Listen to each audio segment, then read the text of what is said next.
Marcus Chen stood at the floor-to-ceiling windows of his penthouse office, watching his empire crumble in real time as stock tickers flashed red across multiple screens. The year was 2024, and TechVision Industries, the company he'd built from nothing over 2 decades, was facing its darkest hour. The market crash had been swift and merciless, wiping out billions in value within hours. But for Marcus, the true cost wasn't measured in dollars, it was measured in the years of sacrifice that had led to this moment. His phone buzzed incessantly with calls from board members, investors, and reporters, all demanding answers he didn't have. The irony wasn't lost on him. Just yesterday, Forbes had featured him on their cover as the tech titan of tomorrow. Now, tomorrow seemed increasingly uncertain. His fingers traced the edge of the divorce papers that had arrived that morning, Sarah's signature already dried on the dotted line. The timing couldn't have been more devastating. The memories flooded back, missed anniversaries, forgotten birthdays, and dinner dates cut short by urgent business calls. Sarah had warned him countless times about the price of ambition. "You're building a legacy of loneliness," she'd said during their last real conversation. He'd dismissed her concerns, convinced that success would justify the sacrifices. Now, as he watched his company's stock price plummet, those words haunted him with newfound clarity. The next few weeks passed in a blur of emergency board meetings, hostile takeover attempts, and desperate negotiations with investors. Marcus fought with everything he had, but some battles couldn't be won with money or business acumen alone. The media, once singing his praises, now painted him as another cautionary tale of hubris in the tech industry. Chen's fall, when innovation meets reality, became the headline everyone wanted to discuss. His luxurious Millennium Tower penthouse, once a symbol of his success, now felt like a gilded cage. The art collection he'd spent years curating seemed to mock him with its emptiness. Even his trusted assistant of 15 years, Linda, submitted her resignation with tears in her eyes. "It's not just about the money," she'd said. "This place, it's lost its soul." The final blow came when the board voted to remove him as CEO. The company he'd built from a garage startup to a global tech giant would now be led by someone else. Marcus found himself doing something he hadn't done in years, walking the streets of downtown like an ordinary person. His designer suit, once a symbol of success, now felt like a costume from a previous life. He found an apartment in a modest neighborhood, far from the gleaming skyscrapers of his former life.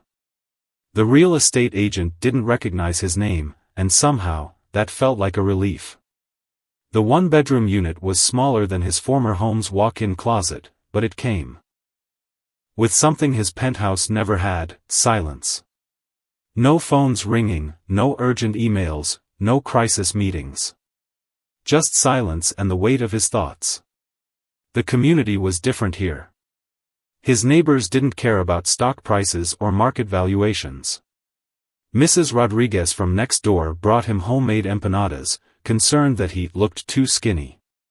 The local coffee shop owner, Dave, remembered his order after just 2 visits, something his former executive assistant had never managed despite years of service.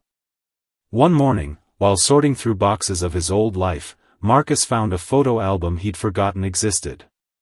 It was filled with pictures from the early days of his marriage to Sarah, both of them young, hungry for success but still making time for simple joys. There they were, laughing at a public park, sharing street food, riding the bus together. The bus, it had been their inside joke. "When we're rich," they'd say, "we'll buy a bus just to remind us of these days." The photos triggered something in Marcus. He began walking more, observing the city he'd viewed from high above for so long. He noticed things he'd missed in his years of luxury car rides and helicopter transfers: the street artists creating masterpieces on concrete walls, the elderly couples holding hands on park benches, the students hustling between jobs and classes, all carrying dreams as big as his had once been. His financial advisor had managed to salvage enough from his fortune to ensure he'd never go hungry, but the lifestyle adjustment was stark.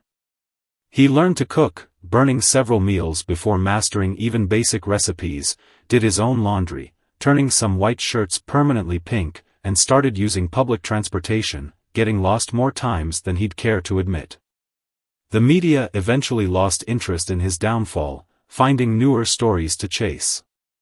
But Marcus found himself more interested in the stories of people around him, the night shift worker who always saved him a fresh bagel at the local deli, the retired teacher who ran the community garden, the single mom working 3 jobs to put her kids through college. One evening, as rain poured outside his modest apartment window, Marcus Chen, former tech titan, former billionaire, former everything, realized something profound. His empire hadn't crumbled, it had transformed. The currency of his new life wasn't measured in stock prices or market caps, but in genuine connections and simple truths he'd forgotten while chasing success. Little did he know, fate had an unexpected twist waiting for him at a downtown bus stop, one that would challenge everything he thought he'd learned about loss, redemption, and the true meaning of wealth. But that morning hadn't arrived yet, and for now, Marcus Chen slept more peacefully than he had in 20 years, lulled by the sound of rain and the quiet acceptance of his new reality. The crisp autumn morning found Marcus at his usual coffee spot, a far cry from the artisanal brews he once sipped in his penthouse office. Dave's Corner Coffee had become his morning ritual, not for the coffee, which was admittedly mediocre, but for the slice of normalcy it offered. He'd learned to appreciate the imperfect charm of mismatched mugs and the worn leather armchair that had become unofficially his. That morning felt different somehow. Maybe it was the way the sunlight caught the steam rising from his cup, or perhaps it was the conversation he'd overheard between 2 elderly regulars about second chances. Whatever it was, something compelled him to take a different route to the community center where he'd started volunteering. The bus stop on Carroll Street wasn't particularly remarkable. A metal bench, weather-worn advertisements, and a schedule that seemed more suggestion than commitment. But what stopped Marcus dead in his tracks wasn't the infrastructure, it was the woman standing there, gently rocking a baby carrier. Sarah. She looked different, yet exactly the same. Her once perfectly styled hair was now pulled back in a simple ponytail, designer clothes replaced with practical comfort wear. But her presence still commanded attention, even if she wasn't trying anymore. The baby carrier caught his eye next, and that's when the world seemed to tilt on its axis. The infant couldn't have been more than 6 months old, but even from this distance, Marcus felt a jolt of recognition. The same distinctive Chen family nose that had passed down through generations, the set of the jaw that mirrored his own baby pictures. His coffee cup slipped from nerveless fingers, shattering on the sidewalk. The sound made Sarah turn, and their eyes met across the morning crowd. Time seemed to freeze, the bustling city fading to background noise. The baby stirred, and Sarah's instinctive response to comfort the child broke their shared trance. Marcus watched as she deliberated, he could read her expressions as clearly now as he could 5 years ago. Surprise, fear, resignation, and finally, a steely determination he'd always admired. "I wondered when this day would come," she said, her voice carrying over the street noise. It wasn't an invitation to approach, but it wasn't a dismissal either. Marcus found himself moving forward, his feet carrying him while his mind raced through calculations. The timing, the resemblance, the secrecy, it all pointed to one impossible conclusion. The bus arrived, its doors hissing open like a punctuation mark in their suspended moment. Sarah shifted the baby carrier, preparing to board. "Wait," Marcus called out, his voice cracking. "Please." Other commuters pushed past them, creating a bubble of stillness in the morning rush. The baby, his child, chose that moment to wake fully, bright eyes blinking up at the world with innocent curiosity. Marcus felt his knees weaken. "His name is James," Sarah said quietly, making no move toward the bus. "After your father." The world tilted again. James Chen had been gone for 15 years, but his influence had shaped Marcus's drive for success, for perfection. The irony of his possible grandson being named after him while Marcus knew nothing about it was almost too much to bear. How? He started, then stopped. There were too many questions, too many emotions competing for space in his throat. The next bus wouldn't arrive for 20 minutes, he knew, because he'd actually learned to read bus schedules in his new life. Sarah seemed to come to a decision. "There's a park around the corner," she said, adjusting her grip on the carrier. "It has benches." The park was really more of a glorified playground, a small green space carved out between buildings. They found a bench away from the morning crowd of nannies and toddlers. Little James was fully awake now, taking in the world with an intensity that Marcus recognized from board meetings past. "I found out 3 weeks after the divorce papers were filed," Sarah began, her eyes fixed on the baby. "I tried to tell you, but you were in the middle of that massive merger. Your assistant said you were unavailable for personal calls." The memory hit Marcus like a physical blow. That merger, the one that had ultimately contributed to his company's downfall. He'd given instructions to screen all calls, convinced that total focus was needed. How many other life-changing moments had he missed while chasing the next big deal? "I was angry," Sarah continued, her voice steady but quiet. "So angry that even something this important couldn't break through your walls. Then the market crashed, and everything with it. The media circus, the accusations, the investigations, it seemed cruel to add this to your plate." Marcus watched as she lifted James from the carrier, the practiced ease of her movements speaking to months of sole responsibility. The baby grabbed at her necklace, the same simple silver chain Marcus had given her on their first anniversary. She still wore it. "He has your mother's eyes," she said softly, and Marcus felt tears threaten. His mother, gone even before his father, had always told him that true wealth wasn't in bank accounts. He hadn't understood then. A group of schoolchildren ran past, their laughter carrying on the morning air. Marcus watched as James turned toward the sound, his small face lighting up with curiosity. "I've changed," Marcus said, the words feeling inadequate even as he spoke them. Sarah's laugh was gentle but not unkind. "I've heard." The mighty Marcus Chin, volunteering at a community center, riding the bus, living in a regular apartment. "I thought they were just rumors at first. I lost everything," he admitted, then corrected himself. "No, I gave it away. Chasing the wrong kind of success." They sat in silence for a moment, watching James explore the world with wide eyes. A leaf drifted down, landing on the baby's nose, causing him to sneeze. Both parents reached instinctively to comfort him, their hands brushing. The contact was electric, charged with years of history and months of secrets. "I'm not asking for anything," Marcus said carefully. "But if you'd let me, I'd like to be part of his life. Not as the man I was, but as the person I'm trying to become." Sarah studied him, really looked at him, perhaps for the first time since their paths had diverged. "The man I married is still in there somewhere," she said finally. "I see him now more than I did when you had everything." The morning stretched on, filled with careful conversations and tentative plans. As they talked, Marcus realized that this moment, sitting on a worn park bench, watching his son discover falling leaves, felt more successful than any business deal he'd ever closed. The world had changed, or perhaps he had changed with it. Either way, as he watched Sarah gather their son to leave, promising to meet again, Marcus understood that sometimes the greatest discoveries happen not in boardrooms or tech laboratories, but at ordinary bus stops on ordinary mornings. And sometimes, losing everything was just the universe's way of making room for something far more precious. The truth began to unfold like delicate origami in the weeks following that fateful bus stop encounter. Marcus learned that Sarah had built a quiet life in the city's old district, running a small bookstore that doubled as a community gathering space. "Stories and Second Chances," read the weathered sign above the door when he first visited. The irony wasn't lost on him. The bookstore occupied the ground floor of a converted Victorian house, with Sarah and James living in the apartment above. The space breathed with character, creaking hardwood floors, floor-to-ceiling shelves, and reading nooks tucked into unexpected corners. Children's books occupied the sunniest corner, where a rocking chair sat waiting for story time.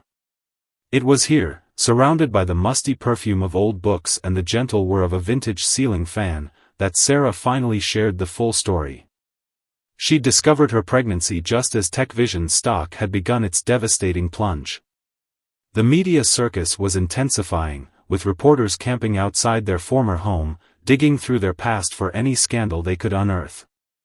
"I watched you on TV, defending the company, fighting the allegations," Sarah explained, absently straightening a row of classics. "You looked haunted. The Marcus I knew was disappearing into someone I didn't recognize. I couldn't bear to add another burden." The community had rallied around her in ways that still humbled her to recall. Mrs. Chen from the local Chinese restaurant, no relation, had brought her bone broth every week during her pregnancy. The retired English professor who frequented the bookstore had helped her set up the business, even contributing his personal library to get her started. The neighborhood had become her fortress, protecting her secret with fierce loyalty.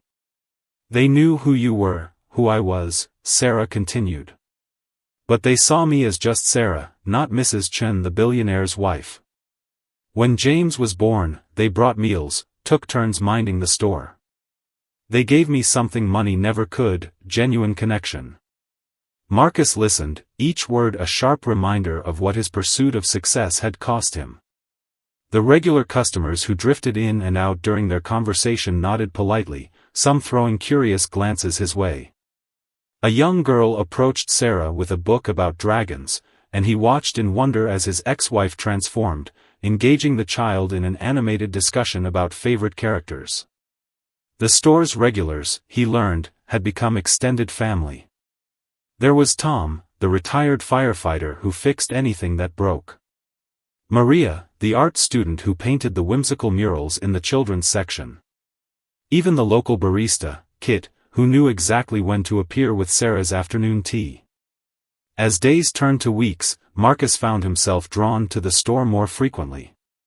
He'd sit in the corner, watching James explore his world of books and friendly faces, marveling at how his son had inherited Sarah's love of stories along with his Chen features. The baby seemed to regard him with curious acceptance, neither reaching out nor turning away. The community's reaction to his presence evolved gradually. Initial suspicion gave way to cautious acceptance as they saw him shelving books, attending story time, learning the rhythms of their small world. He wasn't the fallen billionaire here, he was just James's father, trying to find his place. But the past had a way of interrupting the present. One rainy Tuesday, a financial magazine journalist tracked him down, hoping to write up a redemption story about the former tech titan. The reporter's presence sent ripples through the carefully constructed piece of the bookstore. Sarah found him later that evening, after closing, sitting among the shadows of the children's section. "I never wanted this for you," he said quietly. "The scrutiny, the invasion of privacy. I thought I was protecting you both by staying away, but I was really protecting myself from facing my failures." Sarah's response surprised him. "You haven't failed, Marcus. You've just been measuring success by the wrong metrics. Look around, this store barely breaks even some months. But there's more life, more joy in these walls than in all the board rooms you used to rule." The truth of her words hit him with startling clarity. He thought about his former life, the endless meetings, the constant pressure to innovate, to dominate the market. He'd been so focused on building something impressive that he'd forgotten to build something meaningful. As if sensing the weight of the moment, James chose that time to wake from his nap upstairs, his cries carrying through the baby monitor. Sarah moved to get up, but Marcus gently touched her arm. "Let me," he said. If that's okay." She nodded, and he climbed the narrow stairs to the apartment above the store. James's nursery was a magical space, walls painted with scenes from children's classics. His son stood in his crib, tears already forgotten as he reached for Marcus with complete trust. Holding James, breathing in the baby powder scent of him, Marcus felt decades of ambition and regret shift into new perspective. Success wasn't a destination, it was this moment, this connection, this second chance he'd never known he needed. The next morning, he arrived at the store early, armed with coffee and fresh pastries from Dave's. Sarah found him organizing the finance section, creating a new shelf for books about ethical business practices and sustainable success. She watched him work for a moment before speaking. "The store's hosting a children's reading circle this weekend," she said. Would you like to read a story?" The invitation was more than just about reading to children. It was an offering, a chance to be part of this world she'd built, to contribute something meaningful to the community that had protected her when he couldn't. As he looked around the store, at the worn spines of beloved books, the comfortable chairs that had hosted countless stories, the space that had become a sanctuary for more than just Sarah and James, Marcus understood that sometimes the biggest secrets lead to the most important truths. And sometimes, the most valuable things in life can't be measured in stock prices or market shares, but in the quiet moments between pages, in the trust of a child's reach, in the courage to begin again. The rain continued outside, but inside Stories and Second Chances, a new chapter was quietly taking shape, written not in boardroom minutes or press releases, but in the language of forgiveness, growth, and the kind of wealth that truly matters. The path to redemption began with small steps in the local business community. Marcus, once known for disrupting entire industries, found himself learning the intricacies of running a neighborhood bookstore. He started by reorganizing the store's accounting system, a task that would have seemed beneath him in his previous life. Now, he found satisfaction in helping Sarah optimize inventory and reduce costs without sacrificing the store's warm, inviting atmosphere. Word spread quickly in the tight-knit business district. Other small shop owners, initially wary of the fallen tech titan, began seeking his advice. Marcus discovered that his business acumen, stripped of corporate complexity, could help family-owned establishments thrive. He started offering free consulting sessions at the bookstore's coffee corner every Wednesday morning. The transformation wasn't just professional. Marcus learned to change diapers, master the art of one-handed coffee drinking while holding James, and navigate the complex politics of local playgroups.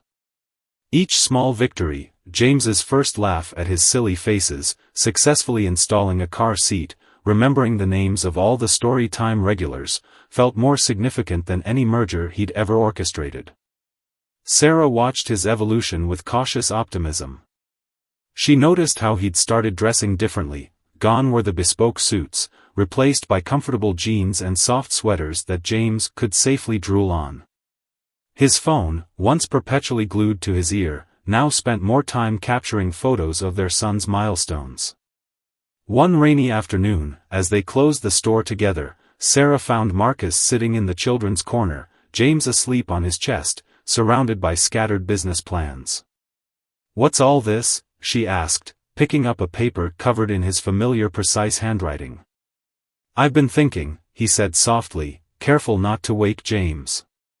"What if we could create something new? Not just for us, but for the community?" He showed her his vision, a network of community-focused businesses, starting with expanding the bookstore to include a proper cafe, a children's learning center, and a small business incubator. The plan wasn't about making millions, it was about creating sustainable value for the neighborhood that had given them both a second chance. Sarah studied the proposals, noting how different they were from his previous ventures. These weren't about disruption or domination, they were about connection and growth. Marcus had discovered something his billions had never taught him, the power of small impacts.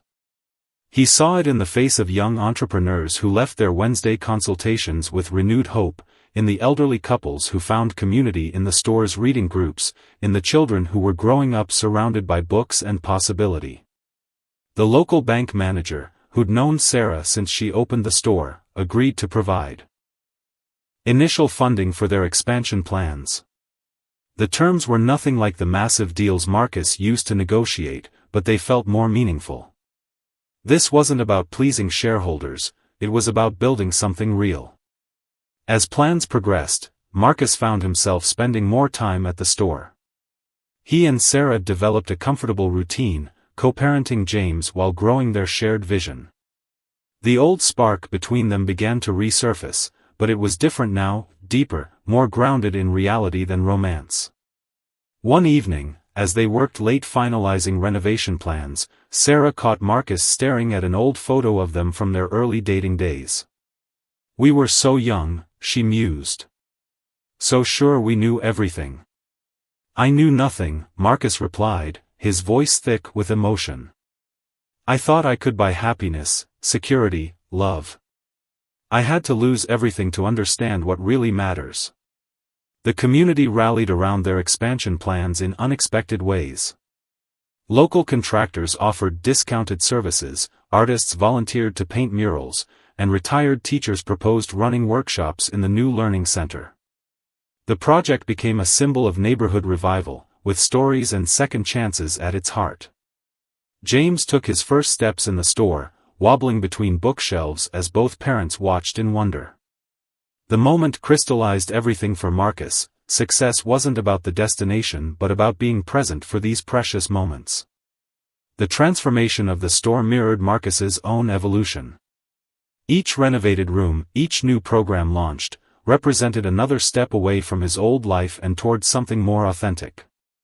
He learned to measure wealth not in dollars but in the smiles of children discovering their first favorite book, in the gratitude of small business owners finding their footing, in the quiet moments with Sarah and James among the shelves.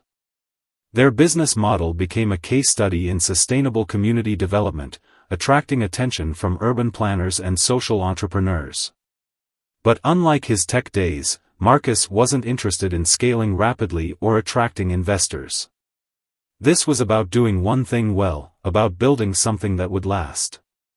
As the first phase of renovations neared completion, Marcus found himself alone in the store one night, James asleep in the carrier on his chest. He walked through the spaces that would soon be filled with new possibilities, the cafe area where local artists would display their work, the learning center where children would discover their potential, the business hub where dreams would take shape. Sarah found him there, standing in the soft light of the new skylights. "Having second thoughts?" she asked, knowing him well enough to read his contemplative mood. "The opposite," he replied, gently swaying with James. "For the first time in my life, I'm exactly where I need to be." The journey from billionaire CEO to neighborhood business mentor hadn't been easy.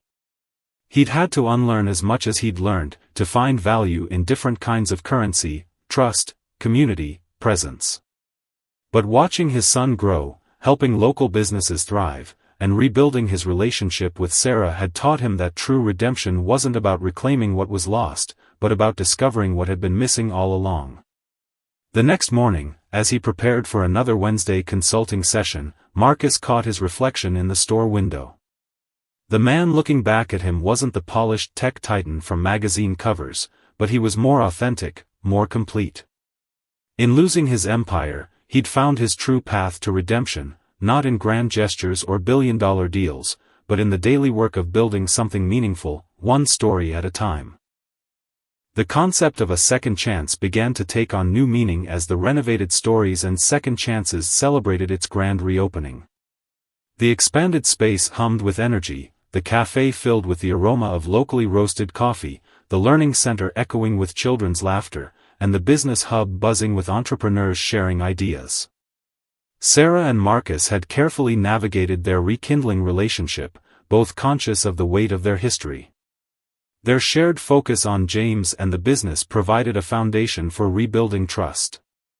Small moments became significant, their hands brushing while restocking shelves, shared smiles during James's story time performances, quiet conversations over closing time inventory counts. The community watched their evolving story with invested interest. Mrs. Rodriguez, who had once brought Marcus empanadas during his darkest days, now supplied the cafe with her famous pastries. Dave from the coffee shop had become their supplier and unofficial business advisor. The retired English professor who had helped Sarah start the store now ran weekly writing workshops for aspiring authors. James, now a toddler, became the heart of their expanding enterprise. He had his own tiny desk in the business hub, where he would work alongside local entrepreneurs, scribbling in notebooks and mimicking their serious expressions. His natural charm drew people in, breaking down barriers between the former billionaire and the community he now served. One particular Tuesday changed everything. A young woman entered the store, clutching a worn business plan. She introduced herself as Maya, a former TechVision employee who had lost her job during the company's collapse. Instead of bitterness, she expressed gratitude. The severance package Marcus had insisted on providing had given her the seed money to start her own tech education nonprofit. Maya's presence stirred something in Marcus. He remembered the thousands of employees whose lives had been affected by his previous decisions. That evening, after Maya left with renewed purpose and practical advice, he shared an idea with Sarah that had been forming in his mind. "What if we could do more?" he proposed, as they watched James arrange his toys in meticulous rows, displaying his father's organizational tendencies. Not just advice and space, but real support for former employees trying to start over? Sarah understood immediately. They began developing a microloan program, using what remained of Marcus's personal fortune to help former TechVision employees transition into small business ownership. The program would be run through their business hub, combining financial support with practical mentoring. The initiative attracted attention from unexpected quarters. Other tech executives, witnessing Marcus's transformation, began questioning their own definitions of success. Some started visiting the store, initially out of curiosity, then returning for the authentic connections they found there. Local media picked up the story, but it wasn't the scandal-hungry coverage of before. Instead, they focused on the ripple effects of small, intentional changes in the community. The store became a model for sustainable business practices and community-centered development. Sarah and Marcus's relationship evolved alongside their business. One evening, as they closed up after a particularly successful community event, Sarah found Marcus in their original reading nook, the place where she had first shared the truth about James. "Do you ever miss it?" she asked, settling beside him. "The power, the influence, the luxury?" Marcus looked at her, really looked at her, seeing the woman who had both witnessed his fall and supported his resurrection. "I have more real influence now than I ever did then," he replied. "Back then, I could buy people's compliance. Now, I have to earn their trust." That night marked a turning point. They began discussing not just business plans and James's schedule, but their shared future. The apartment above the store, once Sarah's sanctuary, gradually became their family home. Marcus learned to navigate the creaky stairs without waking James, to appreciate the way morning light filled the kitchen, to find comfort in the familiar sounds of their neighborhood. The transformation of their business model attracted academic interest.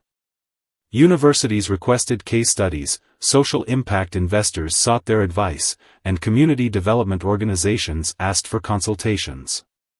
But Marcus and Sarah remained focused on their core mission, creating space for second chances. They established a monthly, Fresh Start fair, where aspiring entrepreneurs could pitch their ideas to a supportive community. The events became known for their unusual approach. Success wasn't measured by profit projections but by community impact and sustainability. James grew alongside their vision, absorbing lessons neither parent had learned until much later in life. He understood the value of community before he could pronounce the word, knew the importance of kindness before he could calculate profits, and witnessed daily examples of redemption and growth. The store's 5th anniversary celebration became a community festival. Streets were closed off, local businesses set up stalls, and families gathered to share in the success of a vision that had grown beyond its origins.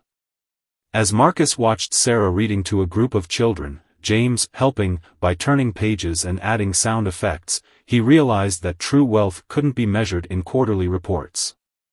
A former board member from TechVision attended the celebration, pulling Marcus aside with tears in his eyes. "We thought you had lost everything," he said, gesturing to the vibrant scene around them. "But you found something better, didn't you?" Marcus smiled, watching as James ran to Sarah, their laughter carrying across the crowded street. "I had to lose an empire to build a home," he replied.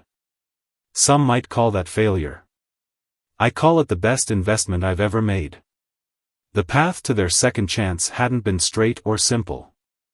It had required them to redefine success, to embrace vulnerability, to trust in something bigger than individual achievement. Together, they had built something that money couldn't buy, a legacy of love, community, and the courage to begin again. The sun set on their celebration, casting long shadows through the store's windows. The shelves of books, the busy cafe, the thriving business hub, all of it testified to a different kind of wealth, one that grew richer by being shared. Marcus and Sarah's journey from separation to reunion, from loss to recovery, had become part of the community's collective story, a reminder that sometimes the best chapters come after what seems like the end. Published a case study on their approach to relationship-centered commerce, examining how personal transformation could drive sustainable community development. The couple had turned down numerous offers to franchise their concept, understanding that their success stemmed from authentic connections that couldn't be replicated through corporate expansion. Instead, they focused on mentoring others who wanted to create similar spaces in their own communities. James had grown up understanding wealth differently than most children of successful parents. His playground was a community of small business owners, artists, and dreamers. He learned mathematics by helping with inventory, developed social skills through daily interactions with customers, and absorbed lessons about value that went far beyond monetary measures. The bus arrived right on schedule, a small victory that still made Marcus smile, remembering his early days of navigating public transportation. As their guests boarded, he noticed a young woman hanging back, clutching a familiar-looking magazine. "You're Marcus Chen," she said, approaching cautiously. "I read about you in business school. But..." She glanced around at the vibrant community scene. "This isn't what I expected." Marcus shared a knowing look with Sarah before responding. "Success looks different when you measure it in lives touched rather than dollars earned," he explained. "What we've built here might seem small compared to Tech Vision, but its impact runs deeper." The tour that day highlighted businesses that had grown from their mentorship program, a sustainable cafe run by former corporate executives, an art therapy studio started by a retired teacher, a tech repair shop that doubled as a training center for at-risk youth. Each stop revealed another facet of their philosophy, that true wealth circulates through a community, enriching everyone it touches. Later that evening, during their traditional family dinner above the store, James suddenly asked, "Dad, were you really a billionaire?" The question made both parents pause. Marcus looked at their modest but joy-filled home, at the community they'd built, at the family they'd become. "I thought I was rich then," he answered carefully. "But I was actually poor in all the ways that really matter. Now, thanks to your mother's courage and this community's forgiveness, I understand true wealth." Sarah squeezed his hand under the table, understanding the depth of truth in his words. Their journey had redefined not just their own measures of success, but had influenced a new generation of business leaders to consider their impact beyond profit margins. As night fell over their bustling neighborhood, Marcus stood at the window of their apartment, watching the lights of their community shine. The empire he'd lost had been replaced by something far more valuable, a legacy of compassion, connection, and conscious growth.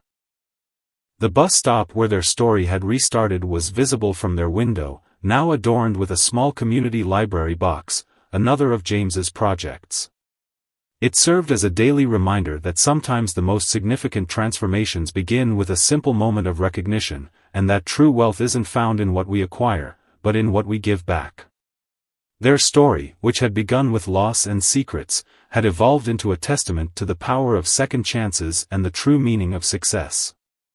In losing his empire, Marcus had gained a kingdom of far greater worth, one built not on market shares and profit margins, but on love, community, and the courage to begin again.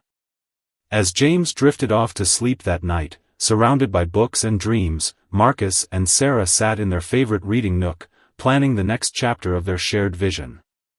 The legacy they were building wasn't one that would be measured in dollars or listed on any stock exchange, but in the lives touched, the community strengthened, and the understanding that sometimes, the greatest success stories begin with what looks like failure.